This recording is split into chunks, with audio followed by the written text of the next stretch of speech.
손흥민의 이 장면을 두고 전문가들의 평가가 극명하게 갈린 이유는 그의 움직임이 전통적인 오프사이드 실수로 보일 수도 있지만 사실은 최상위 공격수들만이 활용할 수 있는 오프사이드 트랩 무력화 기술이었기 때문입니다. 경기 화면을 보면 토트넘의 다른 선수들은 모두 라인을 맞추며 움직이고 있지만 손흥민은 의도적으로 오프사이드 위치로 한 발짝 넘어갑니다.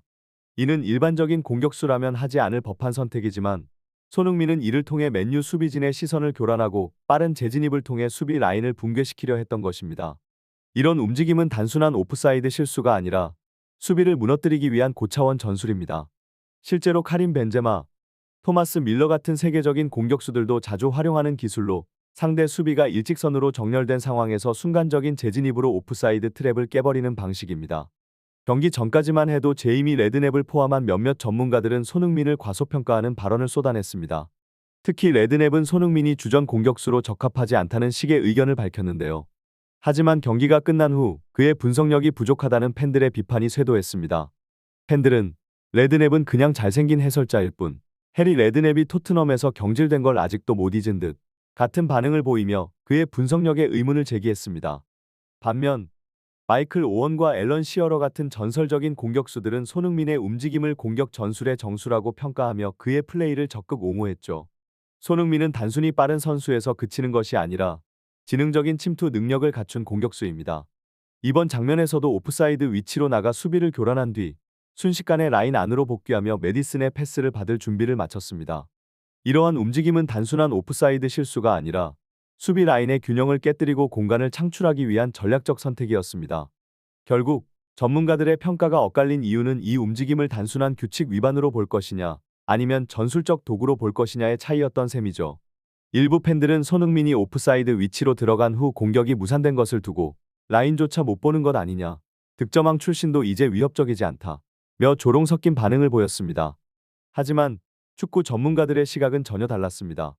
오히려 이 움직임이 한층 더 높은 수준의 공격 전술이라고 평가했죠. 마이클 오원의 분석에 따르면 손흥민의 의도는 명확했습니다. 그가 오프사이드 위치에 머물렀던 것은 단순한 실수가 아니라 맨유 수비를 흔들기 위한 전략적 선택이었다는 것입니다. 손흥민이 오프사이드 위치에 있었던 이유는 크게 두 가지였습니다.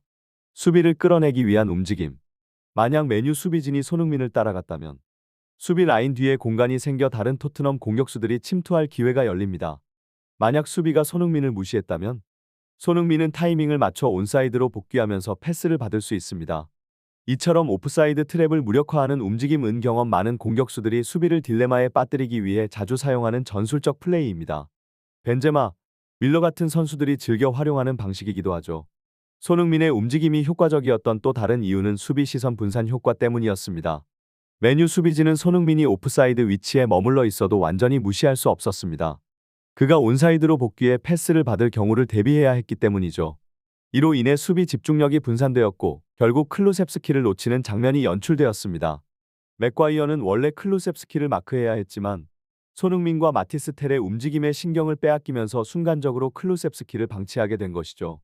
베르바토프 역시 마이클 오원의 분석에 동의하며 이를 세컨드 플레이를 유도하는 지능적인 움직임이라고 평가했습니다.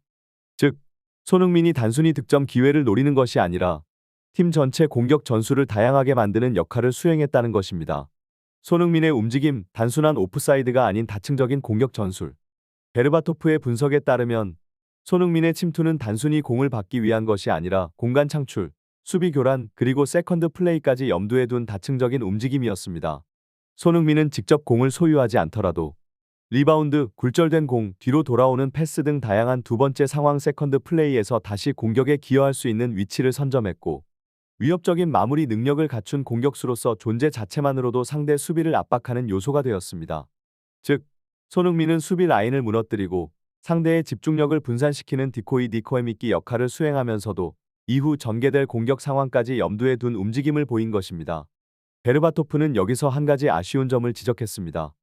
마티스 텔의 슈팅 기대 득점 xG 0.1에 불과했다는 것입니다. 이는 각도가 불리한 위치에서 무리하게 슈팅한 결과이며 손흥민이 만들어둔 공간과 수비 분산 효과를 살리지 못한 선택이었다는 것이죠. 손흥민이 수비진을 끌어당겨 만든 공간을 활용했다면 더 나은 패스 옵션이 열릴 수 있었고 결과적으로 더 높은 득점 기대값을 가진 찬스를 만들어낼 수도 있었다는 것입니다. 즉, 손흥민의 침투 자체는 완벽했으나 이를 활용하는 후속 플레이가 아쉬웠다는 게 전문가들의 공통된 의견이었습니다. 앨런 시어러는 클래식한 아웃번 스트라이커 출신답게 골문 앞에서의 포지셔닝과 타이밍을 강조했습니다. 그는 손흥민의 움직임이 단순한 오프사이드 실수가 아니라 득점 기회를 극대화하기 위한 전략적 포지셔닝이었다고 평가했는데요. 수비가 손흥민을 의식하는 순간 다른 공간이 열리는 것. 손흥민 같은 수준의 공격수는 위치 선정만으로도 경기에 영향을 미친다. 즉, 손흥민이 오프사이드 위치에서 움직였던 것은 단순한 실수가 아니라 타이밍을 조절하며 찬스를 창출하려는 고도의 전략이었다는 것입니다. 앨런 시어러의 분석에 따르면 손흥민의 침투는 단순히 수비를 교란하는 디코이 역할에 그치지 않고 공간과 타이밍을 주도적으로 만들어내는 공격 설계였습니다. 핵심 포인트. 손흥민이 라인을 넘는 순간 맨유 수비진은 그를 신경 쓰지 않을 수 없었습니다.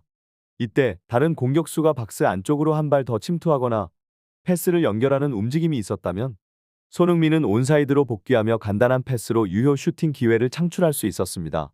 즉, 손흥민은 이미 혼자서 공간을 만들고 타이밍을 맞춰놨지만 이를 제대로 활용할 동료가 없었다는 것이 시어러의 지적이었습니다.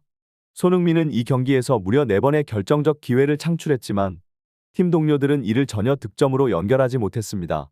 손흥민의 침투는 상대 수비를 흔들었고 공간을 만들어 동료들에게 절호의 기회를 제공했지만 토트넘의 공격진이 이를 살리지 못하면서 득점으로 이어지지 않았습니다. 이는 결국 토트넘 동료들의 결정력 부족을 그대로 드러낸 장면이었죠. 이런 이유로 시어러는 손흥민이 만들어낸 기회를 팀이 활용하지 못한 것에 대한 비판을 내놓았던 것입니다. 마이클 오원, 베르바토프, 앨런 시어러는 손흥민의 움직임이 월드클래스 공격 전술에 가깝다고 평가했습니다. 그러나 같은 토트넘 출신임에도 제이미 레드냅과 제이미 오하라는 손흥민을 비판하는 태도를 유지했죠. 흥미로운 점. 손흥민을 긍정적으로 평가한 전문가들은 모두 레전드 공격수 출신입니다. 반면 레드냅과 오하라는 토트넘 출신이지만 선수 시절 커리어보다 미디어 활동으로 더 주목받아온 인물들이죠. 결국 아는 만큼 보인다 라는 말이 딱 들어맞는 상황이 아닐까요? 손흥민의 오프사이드 침투를 두고 일부에서는 단순한 실수라거나 위협적이지 않다는 평가를 내리기도 했지만 축구를 깊이 이해하는 전문가들의 분석은 전혀 달랐습니다.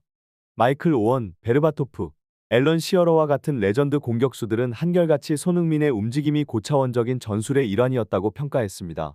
이는 단순히 수비 라인을 넘나드는 것이 아니라 공간을 창출하고 타이밍을 조율하며 상대 수비를 혼란에 빠뜨리는 정교한 설계된 플레이였다는 것입니다. 특히 시어러는 손흥민이 라인을 넘는 순간 상대 수비가 반응할 수밖에 없었고 이를 활용해 다른 공격수들이 침투하거나 패스를 연결했다면 더욱 효과적인 공격 전개가 가능했을 것이라고 분석했습니다.